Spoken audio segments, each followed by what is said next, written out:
الناس فاكرة ان اكتر حاجة مرعبة في المشرحة هي الجثث، لكن الحقيقة الجثث عمرها ما خوفتني، لانك بعد شوية وقت تقضيهم في المشرحة بتتعود على منظرهم مهما كان اول يوم صعب. مع الوقت عينك بتقلب وبتبدأ تشوفهم كجزء طبيعي من شغلك. الانسان في الطبيعي بيتعود على اي منظر مهما كان قسوته، وده يمكن اغرب حاجة فيه. لكن في حاجات عمر الانسان ما بيتعود عليها، زي صوت خطوات في ممر فاضي وانت متأكد ان مفيش حد دخل اصلا، او درج يتفتح لوحده من غير اي سبب، او نور يطفى ويشتغل في اخر الطرقة من غير ما حد ما يقرب منه، او حتى تسمع اسمك بيتندى في اوضة حفظ الموتى وانت متأكد 1,000,000% ان مفيش حد غيرك في المكان. وساعتها بقى بتبدأ تفهم ان مش كل حاجة بتحصل في المشرحة ليها تفسير. في البداية حابب أعرفكم بنفسي. أنا اسمي حازم وعندي 27 سنة. اشتغلت مسعف سنتين وشفت حوادث لو حكيتها لأي حد مش هينام أسبوع كامل. عربيات متطبقة وجثث متفحمة وغرق وقتل وحاجات كتير غريبة محدش يقدر يستحملها. أنا شفت كل حاجة ممكن تتخيلها لحد ما تعبت، لدرجة ان انا كل ليلة بصحى على نفس الكوابيس. فقررت ان انا هسيب الاسعاف وادور على اي شغل تاني، لحد ما لقيت اعلان صغير وكان مكتوب فيه مطلوب عامل تشريح ومساعد حفظ جسامين، والمرتب بصراحة كان اكبر من اي شغل لقيته قبل كده. قلت لنفسي الميت اكيد مش هيأذيني، بس ما كنتش اعرف ان انا غلطان. اصحى. السلام عليكم ورحمة الله وبركاته. في البداية عايزك تصلي على الحبيب علشان قلبك يطيب وتقول سبحان الله وبحمده سبحان الله العظيم. في البداية صديقي عايزك دلوقتي حالا تنزل تعمل لايك، ولو انت جديد واول مرة تشوفني يا ريت تنزل دلوقتي حالا تشترك في القناة وتفعل زر الجرس على الكل، وما تنساش طبعا تنزل تحت في الكومنتات تسيب لي كومنت جميل زيك. وما طولش عليكم، يلا بينا نسمع قصة النهاردة. المشرحة كانت في مبنى حكومي قديم ورا مستشفى كبيرة في القاهرة. مبنى كان من دور واحد وحيطانه كانت متشققة والدهان الأبيض بقى أصفر من الزمن. وأول ما دخلت المكان لقيت ريحة الفورمالين خبطت في وشي، ريحة مستحيل تتعود عليها، خليط بين مطهرات ولحم وحديد مصدي. وكان في راجل كبير واقف عند مكتب الاستقبال، كان لابس بالطو أبيض ووشه كله تجاعيد. وأول ما شافني قال أنت حازم؟ فرديت أنا عليه على طول وقلت ايوه. بصلي كده كام ثانية وكأنه بيقرا حاجة في وشي، وبعد كده قال انا عمك صابر، بشتغل هنا بقالي 30 سنة. وبعدها مد ايده وسلمت عليه، بس ايده كانت ساقعة بشكل غريب. قلت بيني وبين نفسي اكيد من التكييف. بعدها ابتسم كده وقال ما تقلقش هتتعود. وبعد كده خدني ولف بيا المشرحة ودخلني اوضة التشريح والتلاجة واوضة حفظ المتعلقات الشخصية اللي بتكون مع الجثث اول ما بتيجي. كل حاجة كانت قديمة لكنها نظيفة في نفس الوقت. وبعد شوية واقف قدام صف التلاجات الحديد وبدأ يعد وهو بيشاور بايده 1 2 3 لحد ما وصل لرقم 16. وساعتها وقف وبعد كده بصلي وقال بنبرة مختلفة انا عايزك تحفظهم. فانا رديت عليه على طول وقلت له ايه؟ فقال عددهم عايزك تحفظه.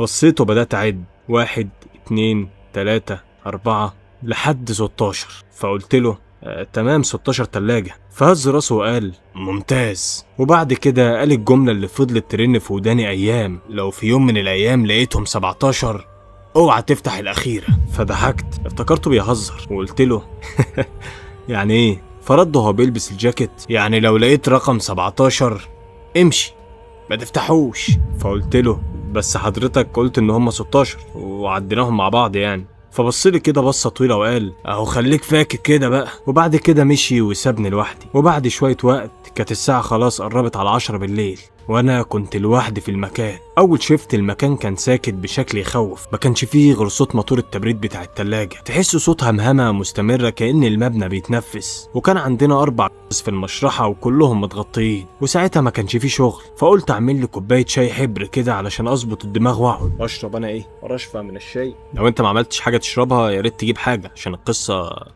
يلا بينا. والساعة وقتها كانت خلاص قربت على 12 والمطر بدأ ينزل، والنور بتاع المكان تحسه بقى بيضعف كل شوية، وصوت الرعد كان بيهز الشبابيك. وفجأة صوت حاجة معدنية. فرفعت راسي كده وبصيت ناحية التلاجات بس مفيش أي حاجة. قلت بيني وبين نفسي يمكن الموتور، ورجعت أقلب في الموبايل تاني. وبعد دقيقة سمعت نفس الصوت. المرة دي كان الصوت أوضح، تحسه درج معدني واتقفل. فقمت من مكاني ومشيت ناحية التلاجات، بس كل حاجة زي ما هي والتلاجات كانت مقفولة. بس ساعتها افتكرت كلام عم صابر وقلت عد الإضراب 1 2 3 لحد 16 وكلهم كانوا مكانهم. فضحكت بيني وبين نفسي ورجعت مكاني، لكن قبل ما اقعد حسيت ان في حد واقف في اخر الممر.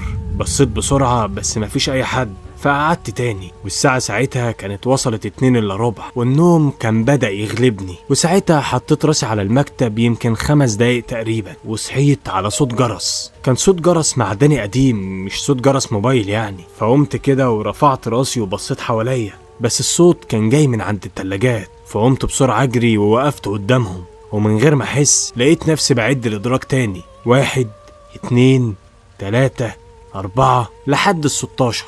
ولما جيت ألف عيني وقفت متسمر مكاني، لأني لقيت درج في آخر الإدراج وكان مكتوب عليه رقم 17. فاتجمدت مكاني وفكرت إن أنا عديت غلط، ورجعت أعد من تاني: 1 2 3 4 لحد ما وصلت الرقم 17. فعديت تاني لحد برضو ما وصلت الرقم 17. إزاي يعني؟ أنا من ساعة واحدة كنت واقف هنا وكانوا 16 درج، ازاي يعني وقتها ما كانش موجود؟ فقربت ببطء من الدرج والهواء كان بيبقى ابرد، قربت لدرجة ان نفسي بقى بيطلع بخار. وعلى باب التلاجة لقيت ورقة صفرة ملزوقة وكان مكتوب عليها بخط ايد مهزوزة: ممنوع الفتح. وكان في تحتها سطر تاني مكتوب: حتى لو اللي جواها نده عليك باسمك اوعى تفتح. فضحكت كده ضحكة خفيفة وقلت اكيد هزار. ولسه بلف وشي عشان امشي سمعت صوت همسة جاية من جوه التلاجة، همسة هادية جدا لكن كانت واضحة وكانت بتنطق باسمي: حازم يا حازم. فوقفت في مكاني وحسيت ان قلبي هيقف، وقلت في نفسي يمكن او اكيد سمعت غلط. فقربت ودني بس ما كانش فيه اي صوت، فابتسمت بيني وبين نفسي وقلت اكيد تهيؤات، ولفيت وشي علشان امشي تاني. لكن الهمسة رجعت من تاني بس كانت اقرب واوضح، وكان الصوت بيقول: حازم افتح الدرج يا حازم. فاتجمدت مكاني، والصوت ده ما كانش غريب، الصوت ده كان صوت ابويا. والاول مرة بدأت اشك ان عم صابر ما كانش بيهزر.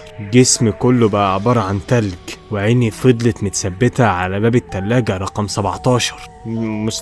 مستحيل ده يكون صوت ابويا، ده انا اللي دفنته بايدي، وانا اللي نزلته القبر، وانا اللي سمعت الشيخ وهو بيقول اللهم ثبته عند السؤال. يبقى مين اللي بينده عليا ده؟ فرجعت خطوتين لورا وبصيت للورقة من تاني، ولقيت مكتوب: ممنوع الفتح حتى لو اللي جواها نده عليك باسمك. الكلمة دي كأنها لسه مكتوبة دلوقتي مخصوص علشاني. وقبل ما الف وشي الصوت رجع تاني، لكن المرة دي كان بيضحك، ودي ضحكة ابويا، نفس الضحكة اللي كان بيضحكها لي لما كنت بكسر حاجة في البيت. ولقيت الصوت قال بهدوء: كبرت يا حازم، مش عايز تسلم عليا؟ فدموعي نزلت مني غصب عني، مش خوف لكن وجع، لانك مهما كنت عارف ان ده مستحيل بس قلبك بيسبق عقلك. فقربت خطوة من التلاجة، لكن ساعتها افتكرت كلام عم صابر: لو لقيتهم 17 امشي. فلفت بسرعة وجريت على المكتب ومسكت التليفون ورنيت على عم صابر. رنيت مرة واتنين وتلاتة لحد ما رد عليا، وكان صوته باين عليه ان هو نعسان،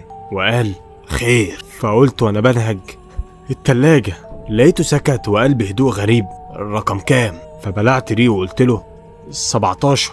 ففضل ساكت يمكن 10 ثواني، وبعد كده قال جملة واحدة خلت جسمه كله يقشعر. قال لي: بص حواليك وعد الجثث اللي عندك. وبعديها اتقفل الخط. استغربت لكن عملت اللي قاله. دخلت أوضة الحفظ وكان عندنا 4 جثث، وبدأت أعد: 1 2 3 وساعتها وقفت. الجثة الرابعة مش موجودة والكيس الأبيض فاضي. ففتحت السوستة ومفيش أي حد، الجثة حرفيا اختفت. وفي نفس اللحظة سمعت صوت عجلة ترول بتتحرك ببطء جاية من الممر. فطلعت أبص لقيت الترول الحديد كان بيتحرك لوحده ومفيش أي حد بيزقه، بيمشي ببطء ناحية التلاجة رقم 17.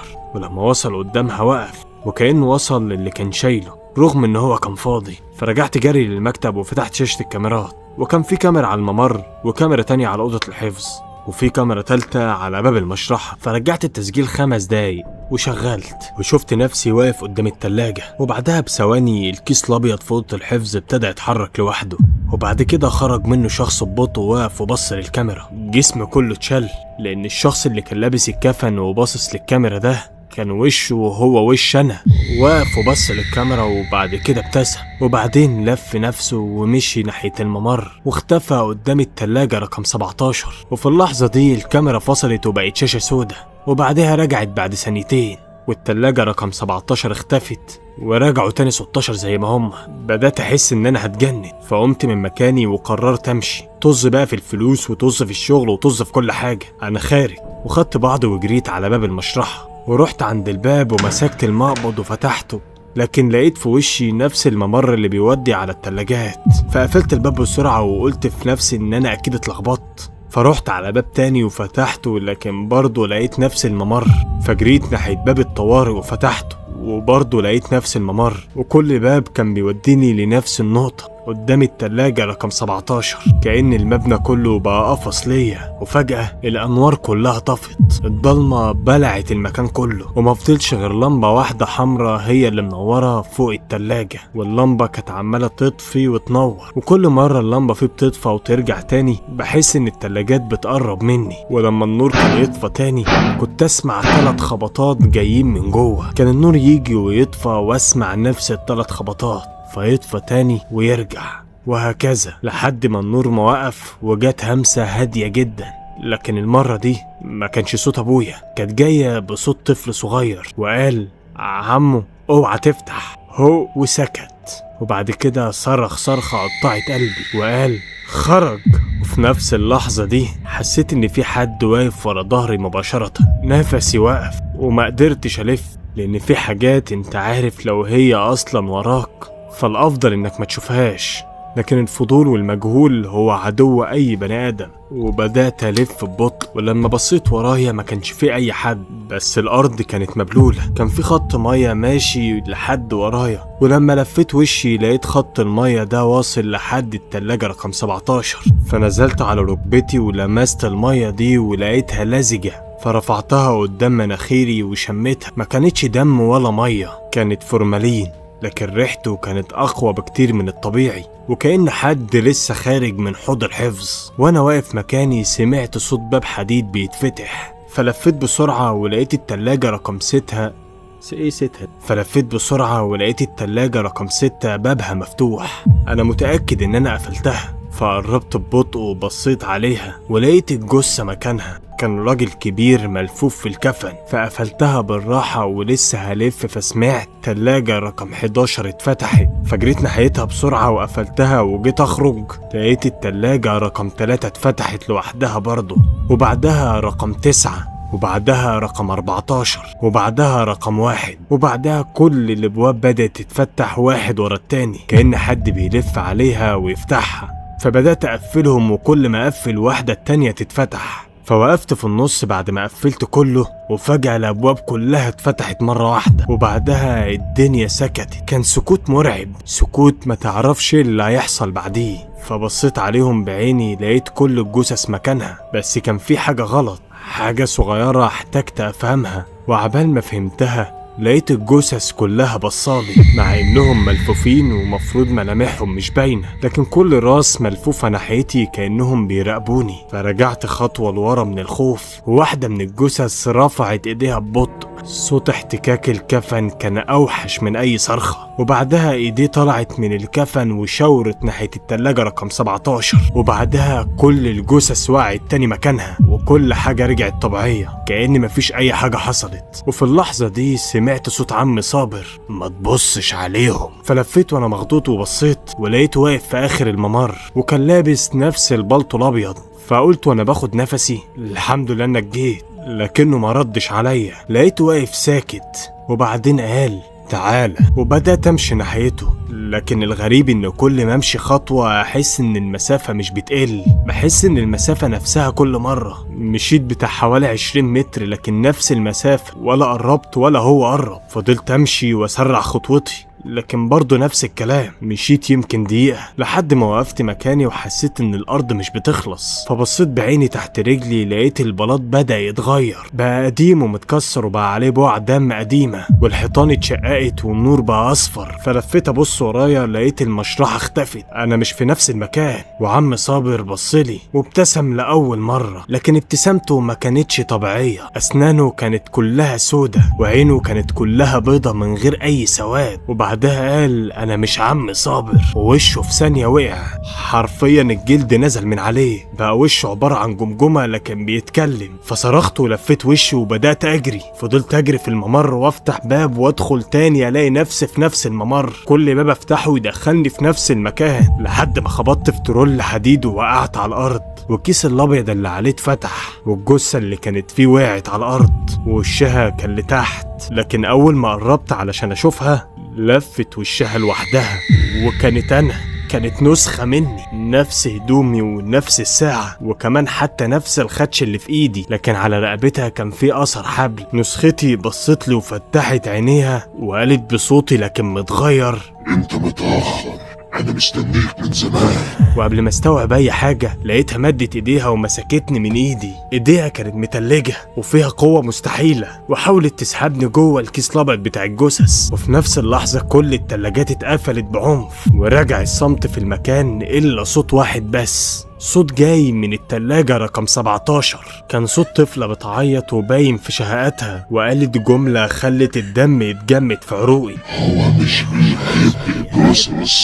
وسكتت لحظة وبعد كده قالت: هو بيحب لسه عايشين.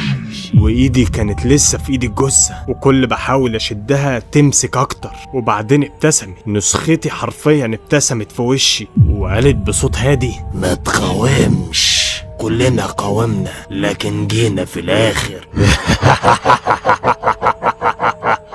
وفجأة سمعت صوت أذان الفجر بعيد، وكان ضعيف لكنه كان واضح، كان مسموع. وفي اللحظة اللي صوت الأذان دخل المشرحة ايد الجثة ارتخت، فشدت ايدي بكل قوتي ووقعت على الأرض. ولما بصيت تاني لقيت الترول فاضي، ولا في جثة ولا كيس ولا أي حاجة.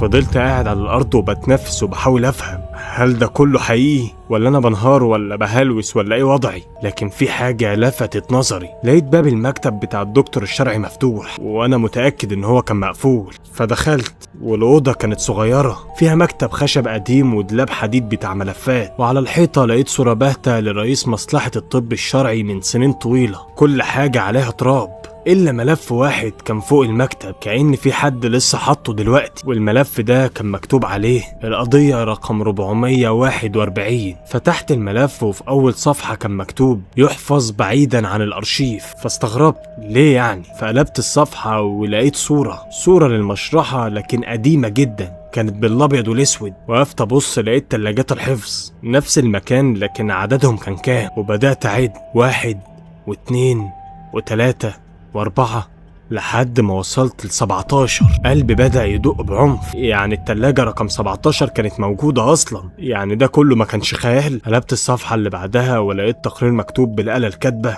التاريخ 14 نوفمبر 1974 في تمام الساعة 3:17 صباحا. فوقفت كده لحظة وافتكرت الساعة 3:17، ده كان نفس الميعاد. فكملت قراية ولقيته مكتوب: اختفى مساعد التشريح محمد عزت من داخل المشرحة، وتم العثور على ملابسه فقط، ولم يتم العثور على الجثمان. فاتجمدت مكاني، الملابس بس؟ يعني الراجل اختفى بجد ولا ايه؟ فقلبت الصفحة اللي بعدها ولقيت قضية تانية سنة 1979 ونفس التوقيت الساعة 3:17. وبعد كده قلبت لقيت برضو قضية تانية 1986 ونفس التوقيت برضو. وقلبت تاني لقيت 1998 وبرضو نفس التوقيت. ولما قلبت الصفحة اللي بعدها لقيت 2007 وبرضه كان الساعة 3:17، وكان كل 7 أو 8 سنين عامل أو طبيب يختفي، كان حرفيا بيختفي من غير أي أثر. وفي كل مرة كان بيبقى فيه جملة أخيرة وهي: لم يتم العثور على الجثمان. وآخر صفحة كانت فاضية وما كانش مكتوب فيها إلا سطر واحد بس، والسطر ده كان مكتوب بإيد عادية مش بخط آلة كاتبة، ومكتوب: الضحية القادمة. وكان مكتوب اسمي: حازم مصطفى عبد الحميد. الدفتر ساعتها وقع من ايدي. انا محدش يعرف اسمي بالكامل هنا، انا لسه اول يوم شغل، مين كتب اسمي هنا؟ وفجأة لقيت حاجة بتتحرك في الصورة القديمة، بصيت تاني مستحيل، لكن كان في راجل موجود في آخر الصورة، ما كانش موجود من شوية، وكان لابس بلطو أبيض ووشه مش باين، وكان واقف قدام التلاجة رقم 17 وكان بيرفع ايده كأنه بينده عليا. رميت الصورة لكنها ما وقعتش على الأرض، بل فضلت مرفوعة في الهواء وبدأت تقرب مني لوحدها، وأنا بدأت أرجع لورا لحد ما ظهري خبط في الدولاب الحديد. أول ما خبطت في الدولاب الباب بتاعه اتفتح ببطء شديد، وصوت فتحانه كان عالي. صوت الصدى قطع سكون المكان، وكان جواه بلطو أبيض قديم وكان عليه بطاقة اسم. فمديت إيدي وطلعتها وقربت الاسم، لقيت مكتوب حازم مصطفى عبد الحميد، نفس اسمه ونفس المقاس، لكن البطاقة كان مكتوب عليها 1998، يعني قبل ما اتولد بسنين. ساعتها حسيت ببرودة ماشية في ظهري ولسه بستوعب، فسمعت صوت عم صابر الحقيقي، المرة دي أكيد هو، وكان بيجري في الممر وهو بيصرخ وبيقول: حازم ما تردش عليه، هو عرف اسمك. وفي نفس اللحظة البلطو اللي في ايدي بدأ ينزل دم، نقطة ورا نقطة ورا نقطة. ولما رفعت عيني لقيت التلاجة رقم 17 بقت مفتوحة لأول مرة، والمرة دي ما كانش فيه جثة، ده كان فيه سلم نازل لتحت لدرجة ان الدنيا ضلمة تحت، وكان فيه هوا بارد طالع من تحت، بارد جدا لدرجة ان حسيت عظم جسمي بيوجعني. وفجأة عم صابر وصل، وكان باين عليه اللي هو بيجري وعرقه مغرق وشه، واول ما شاف التلاجة مفتوحة وشه اتخطف كأنه اتسحب منه الروح، وقف مكانه كأنه شاف كابوس قديم. قاله وهو بينهج: قفلتها والله العظيم، قافلها بايدي. فقلت له: ايه اللي تحت؟ فبصلي وسكت. فرديت انا عليه بعصبية وقلت: رد عليا. لقيته قال بصوت مكسور: انا نزلته مرة من 25 سنة. الكلمة دي خلتني اسكت. عم صابر الراجل اللي باين عليه انه عمره ما خاف ايده كانت بتترعش، وقعد على اقرب كرسي وشرب شوية مية، وبعدين قال: كان معايا واحد اسمه محمود، وكان اول يوم شغل زيك كده. الساعة وقتها كانت 3:17 دقيقة، والتلاجة ظهرت وفتحناها ولقينا السلم. سكت وبعد كده بص ناحية الفتحة وقال: ونزلنا. كل ما كان بيتكلم بكلمة كنت أحس إن هو بيرجع يفتكر الموقف نفسه كأنه عايشه دلوقتي. وقال: السلم ما كانش طويل، يمكن 20 درجة تقريبا، لكن أول ما وصلنا لتحت المشرحة فوقنا اختفت. فرديت أنا عليه وقلت له: إزاي يعني؟ فهو قال: كان تحت في مشرحة تانية. جمدت وقلت: مشرحة؟ فهز راسه وقال: كانت أقدم بكتير، حيطان كانت حجر، والتلاجات كانت مصدية، وكانت الترولات كلها من الحديد القديم، وأجهزة تشريح كلها قديمة. لكن أغرب حاجة إن كل التلاجات كانت مفتوحة وفاضية إلا تلاجة واحدة وكان مكتوب عليها رقم 17. بلعت ريقي وقلت: وبعدين؟ عم صابر غمض عينه وقال: محمود فتحها. سكت ثواني وبعدين كمل كلامه وقال: ومن يومها ما طلعش. فرديت عليه بسرعة وقلت: مات؟ فهو رد عليا وقال: يا ريت. الكلمة دي وقفت قلبي. يعني ايه يا ريت؟ لقيته قال: بعد 3 أيام رجع. استغربت وقلت: ايه المشكلة يعني؟ فبصلي وقال: اللي رجع ما كانش محمود. الصمت وقتها كان اوحش من اي اجابة. وقال: كان شكله محمود وصوته محمود وذكرياته بتاعت محمود برضه، لكن عينيه ما كانوش عينيه. فسألته: عمل ايه؟ فقال: اشتغل اسبوع عادي، وبعدين في يوم دخل اوضة التشريح، وقف قدام جثة وبدأ يضحك ضحك هستيري. كانت ضحكة طويلة وغريبة، وبعديها مسك المشرط ورسم على الجثة رقم 17. ساعتها انا حسيت ببرودة في بطني. وقال: ولما جرينا عليه اختفى زي الدخان. فسألته: انتوا بلغتوا؟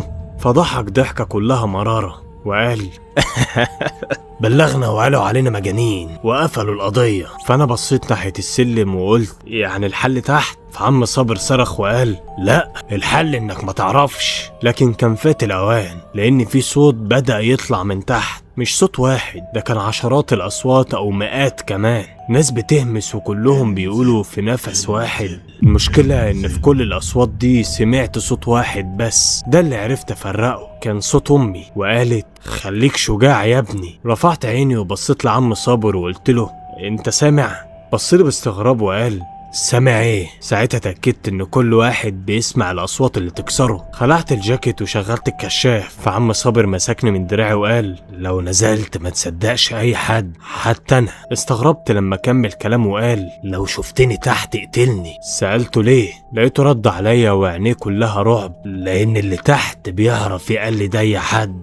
فاوعك تصدق اي حد مهما كان مين. فخدت نفس طويل وبدأت انزل درجة ورا درجة ورا درجة، وكنت كل ما انزل اكتر الهوا يبقى ابرد، وكانت ريحة الفورمالين بتختفي، وكان بيطلع مكانها ريحة تراب مبلول او ريحة مقابر قديمة. وصلت لاخر درجة ورفعت الكشاف، النور كشف ممر طويل، وعلى الحيطان كان في عشرات الصور، صور لاطباء وعمال تشريح ومسعفين، كلهم كانوا متعلقين في صفوف. اول صورة خلت رجلي تتجمد في الارض، كانت صورة محمد عزة المساعد اللي اختفى سنة 1974. لكن الصورة ما كانتش صورة وفاة، كانت صورة موظف لابس بالط ابيض واقف ومبتسم، ومكتوب تحتيه ما زال على رأس العمل. وكان في اخر الممر كان في باب خشب ضخم، وفوقه كان في لوحة نحاس مكتوب عليها قسم استقبال الأحياء. وقفت مكاني ومش قادر ارمش، وقريت اللوحة مرة واتنين، قسم استقبال الأحياء. ضحكت ضحكة طالعة من واحد عقله بدأ يطير، مشرحة واستقبال أحياء ده أكيد نكتة. لكن كل ما كنت أحاول أقنع نفسي المكان يثبت لي العكس. وزقت الباب، صوت الباب القديم قطع السكون. الأوضة كانت واسعة، كانت أوسع من أي أوضة فوق، والسقف كان عالي وعليه مراوح حديد قديمة، بس المراوح دي كانت واقفة وعليها تراب كتير جدا. المكان عامة كان كله تراب إلا مكتب واحد كان نضيف كأن حد لسه بيقعد عليه. فقربت ولقيت دفتر حضور وانصراف، فتحته ولقيت أول صفحة مكتوب فيها أسماء كتير، سنة 1969 وسنة 1970 و1971. كل صفحة كان فيها أسماء كتير جدا بتواريخ، لكن في حاجة غلط. كل الأسماء كانت متشطبة بخط أحمر إلا اسم واحد، وكان موجود في كل أول سنة. فضلت أقلب في كل الصفح، 1978 نفس الاسم، و1984 نفس الاسم، و1993 و2007 و2021 اسم واحد كل سنة. وفي واحد بس ما تحطش عليه علامة في آخر صفحة، وكان بتاريخ السنة دي. وفي اسم واحد حازم مصطفى عبد الحميد، ولسه الحبر مبلول كأنه لسه مكتوب من شوية. فرجعت خطوة لورا وقلت أنا ما كتبتش اسمي، يبقى مين اللي كتب؟ وفجأة سمعت صوت قلم، بصيت على الدفتر لقيت القلم بيتحرك لوحده، وكان بيكتب حرف ورا حرف لحد ما الجملة اكتملت، وكان مكتوب تم تسجيل الحضور. وفي السطر اللي بعده ابتدى يكتب وقت الساعة 3 و17 دقيقة، وبعد كده وقف. وقبل ما الحق استوعب سمعت صوت دولاب بيتفتح. لفيت وشي ولقيت دولاب لملفات ضخمة، وكان بابه مفتوح سنة صغيرة، ومن جواه طلع منه صوت نفس بطيء. قربت وشغلت كشاف الموبايل، النور دخل ووقف على شماعات، وكان عليه بلطوهات كتير بيضة يمكن بتاع 50 واحد، وكان كل بلطو عليه اسم. مديت ايدي لأول واحد وكان مكتوب عليه دكتور نبيل، فطلعت التاني لقيت مكتوب عليه محمد عزة، فطلعت التالت لقيت مكتوب عليه محمود السيد. وكل الأسماء اللي كانت في الملفات موجودة هنا، لكن آخر شماعة كانت فاضية، وكان تحتها بطاقة جديدة وكان مكتوب عليها حازم مصطفى عبد الحميد. وسمعت صوت الباب ورايا اتقفل. لفيت بسرعة لقيت حد واقف لابس بالط أبيض وظهره ناحيتي، فقلت مين؟ بس ما ردش. فقربت منه بهدوء بخطوات ثابتة، فلقيته اتكلم وقال اتأخرت. كان صوت عم صابر، لكن كل كلامه افتكرته، لو شفتني تحت اقتلني. فوقفت مكاني ولقيته بدأ يلف ببطء، وشه ظهر وكان هو فعلا عم صابر، لكن ابتسامته كانت باردة وعينه كانت سودة بالكامل. وقال وصلت دلوقتي، نقدر بقى نبدأ الشغل. فأنا قلت انت مش عم صابر؟ لا، أنا اللي بستلم. وفجأة سمعت صوت باب التلاجة رقم 17 بيتقفل بعنف، والقفلة دي رجت المكان كله. وفي نفس اللحظة الأنوار القديمة كلها اشتغل، والأول مرة شفت الحقيقة. كل الترولات اللي كانت في الأوضة ما كانتش شايلة جثث، دي كانت شايلة بني آدمين لسه بيتنفسوا، كانوا متربطين ومغمضين كأنهم نايمين، وكان عددهم 16. وكان فاضي مكان واحد بس اللي هو الترولي رقم 17، والبطاقة اللي كانت متعلقة على الترولي ده كان مكتوب عليها اسمي حازم مصطفى عبد الحميد. وفي اللحظة دي الراجل اللي كان لابس بالط ابيض ابتسم وقال أهلا بيك، احنا بقالنا 50 سنة مستنيين المساعد الجديد. جسمي اتجمد. بصيت على الترولي رقم 17 وكان متجهز عليه ملاية بيضة، وكان في سير مربوط في الجنب كأن في حد عارف ان هاجي. قلت وانا برجع بظهري لورا انا ما جيتش اشتغل هنا. فالراجل ابتسم وقال كلهم قالوا كده. ولقيته شاور ناحية الترولات اسألهم كده. فبصيت لقيت ال16 واحد كانوا نايمين، وفجأة لقيت واحد منهم فتح عينيه، وبعد كده التاني، وبعد كده التالت، لحد ما لقيت ان ال16 واحد فتحوا عينيهم كلهم، لكن ولا واحد فيهم اتكلم. كلهم بصوا عليا، وفجأة كلهم رفعوا ايديهم وشاوروا على الترولي رقم 17. فقلت بصوت عالي انتوا مين؟ اول واحد رد وكان راجل كبير ووشه اصفر، احنا اللي صدقناه. فلقيت التاني رد وقال كل واحد فينا افتكر ان هو مختلف. والتالت وكان شاب صغير تقريبا في سن العشرينات، يمكن عنده 20 سنة، وقال كلنا افتكرنا اننا هنخرج. بصيت للراجل اللي كان لابس بالطو وقلت انت عايز مني ايه؟ فقال بهدوء ولا حاجة، انا بس عايز حد يمسك مكاني. الجملة دي خلتني افتكر كل الملفات. كل 7 سنين حد بيختفي، يمكن ما كانش بيموت، يمكن كان بينزل هنا وكان يكمل شغله هنا، وانا اللي نزلت لهم برجلي. فقلت شغل ايه؟ ابتسم ومشي ناحية باب صغير فتحه وقال تعالى. دخلت وكانت الصدمة أوضة كبيرة وكان فيها رفوف كتير، وكان عليها آلاف الملفات، وكل ملف كان عليه اسم وتاريخ. ولقيت ملفات لناس لسه عايشين، الناس بشوفهم على التلفزيون،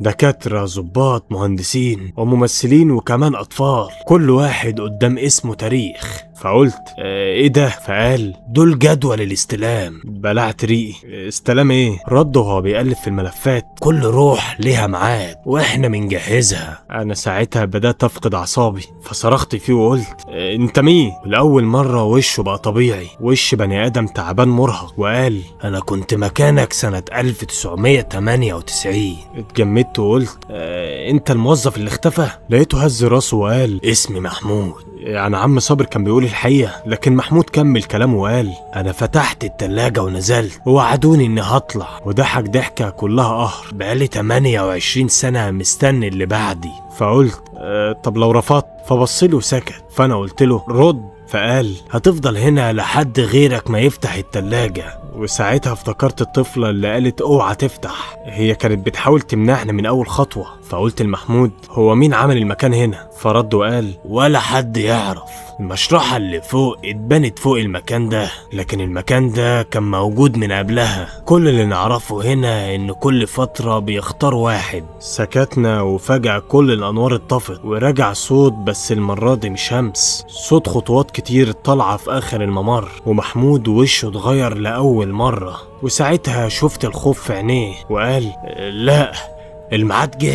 قلت مين؟ هو في ايه؟ بص ورايا وهمس صاحب المكان. الخطوات كانت بتقرب، لكن الغريب انها ما كانتش صوت رجل واحدة، دي كانت اصوات لناس كتير جدا، تحس ان هم ماشيين مع بعض او فوق بعض، كل خطوة تحس انها طالعة من كتيبة. والهوا بقى اتقل والنور بدأ يطفي وينور، ولما النور جه للحظة شفت في اخر الممر ظل طويل وراسه كانت لامسة السقف، لكن ملامحه ما كانتش واضحة، وكل اللي كان باين انه شايل دفتر اسود كبير وبيفتح اول صفحة وبيتكلم لأول مرة. صوته ما كانش عالي بس كان مسمع كل المكان، وقال حازم مصطفى عبد الحميد، حان دورك. وأول ما نطق اسمي كل الأصوات اللي حواليا اختفت، حتى صوت نفسي. والظل ده كان بيقرب ببطء، ما كانش بيمشي، تحسه طايف على الأرض، والدفتر الأسود كان مفتوح في إيده وصفحاته كانت بتتقلب لوحدها لحد ما وقفت عند صفحة معينة، ورفع الدفتر وقال اقرأ. قلت مش هقرأ، فرد بهدوء وفي نفس اللحظة الدفتر طار من إيده ووقع قدامي. فبصيت غصب عني، وأول سطر كان مكتوب فيه اسمي، وتحته كان مكتوب كل حاجة عني، تاريخ ميلادي واسم أبويا واسم أمي وأول يوم دخلت في المدرسة وأول مرة كدبت وأول مرة ظلمت. حتى كان مكتوب في حاجات عمري ما حكيتها لحد. قلبت الصفحة لقيت أحداث لسه ما حصلتش، وكان مكتوب فيها الساعة 3:24 دقيقة سيحاول الهرب. فرفعت عيني وقلت مش ههرب. فابتسم الظل وقال كمل. فقلبت الصفحة اللي بعدها ولقيت مكتوب سيكسر الكشاف الساعة 3:26 دقيقة. فرميت الكشاف بعيد عني بعصبية، وأول ما وقع اتكسر، فاتجمدت مكاني لأن اللي مكتوب بيحصل. فقلبت ووصلت للصفحة الأخيرة وكان مكتوب فيها سيقبل الوظيفة 3:31 دقيقة. فقفلت الدفتر بسرعة وصرخت وقلت لا. فالظل ضحك وقال كل اللي قبلك قالوا لا. محمود شدني من دراعي وقال ما تصدقوش. فقلت ما كل اللي في الدفتر بيحصل. فقال لأنه بيخليك تعمله. بعدها كمل وقال أول ما تصدق هتبقى انتهيت. والجملة دي هزتني. يمكن القوة الحقيقية للشيء ده مش إنه بيعرف المستقبل، يمكن هو بيزرع الفكرة والخوف وبيخلينا ننفذها. فبصيت للظل وقلت أنا مش هبقى مكانك. فلقيته رد وقال إذن سيبقى غيره، وشاور بإيده. وفجأة الحيطة بدأت تتشقق وخرج منها عشرات الأيادي، وكلها كانت أيادي بشر عادية. كلها كانت بتحاول تمسك في أي حد، وأصوات بتستغيث وبتقول طلعنا، احنا لسه هنا، ما تسيبناش. فمحمود قفل ودنه بإيده وقال وهو بيعيط ما تسمعهمش، هما كل مرة بيعملوا كده. وفجأة افتكرت كل حاجة من أول الليلة. وعم صابر قال لي لو لقيت رقم 17 امشي، ما قاليش حارب ولا افتح ولا انزل، أنا اللي اخترت انزل. يعني كل خطوة بعد كده أنا اللي بحددها، كلها كانت باختياري. فبصيت لمحمود وقلت له انت لسه مصدق ان انت محبوس؟ رفع راسه. فقلت لو خرجنا. فضحك ضحكة بمرارة وقال الباب مش بيفتح. فقلت له انت جربت؟ فسكت للحظة وبعدها قال فهمت، هو من سنين طويلة بطل يحاول. فجريت ناحية السلم، فالظل صرخ لأول مرة صرخة مرعبة. كل الترولات اتحركت وكل الأبواب الحديد ابتدت تتفتح وتتقفل، ومحمود كان لسه واقف ومش مستوعب. فصرخت فيه تعالى. وقف ثانية وبعد كده جري ورايا. فزقنا الباب والباب اتفتح وطلعنا نجري على السلم، وبدأنا نطلع درجة ورا درجة واحنا سامعين ان الخطوات بتطلع ورانا. كانت أسرع وأقرب وأتقل، لدرجة ان السلم بدأ يتهز لحد ما وصلنا لآخر درجة. وزقيت باب التلاجة رقم 17 بكل قوتي، وخرجت انا ومحمود وقعنا على الأرض. وفي نفس اللحظة التلاجة اتقفلت بعنف، ورقم 17 بدأ يختفي ببطء لحد ما بقى مكان الرقم ده معدن أملس كأنه ما كانش موجود. لفيت أبص لمحمود، لقيته واقف وبيبص حواليه على النور وعلى الشبابيك وعلى الشمس اللي بدأت تطلع. ابتسم ابتسامة صغيرة وقال أنا ريحة الهوا نسيتها. والأول مرة حسيت إن كل حاجة انتهت، لكن وانا ببص عليه لاحظت حاجة.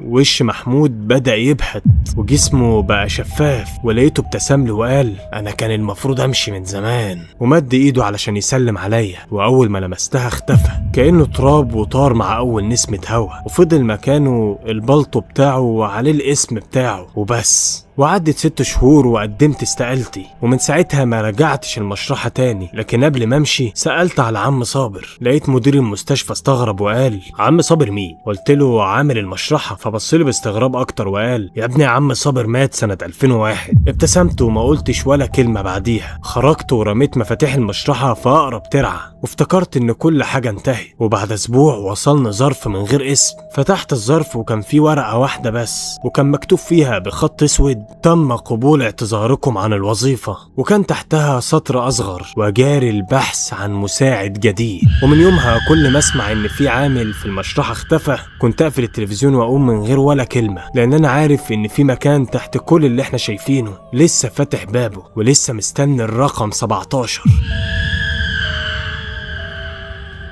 انا بقالي الحمد لله ساعتين بسجل، والله بعمل لكم شغل. حاول باذن الله ان انا منتج القصه دي بشكل احسن بكتير، وان شاء الله اللي جاي افضل. فلو انت يا صديقي العزيز وصلت لحد الدقيقه دي، يا ريت تنزل دلوقتي حالا تعمل لايك وتشترك في القناه لو انت لسه ما اشتركتش، وتفعل زر الجرس على الكل عشان يوصلك كل جديد.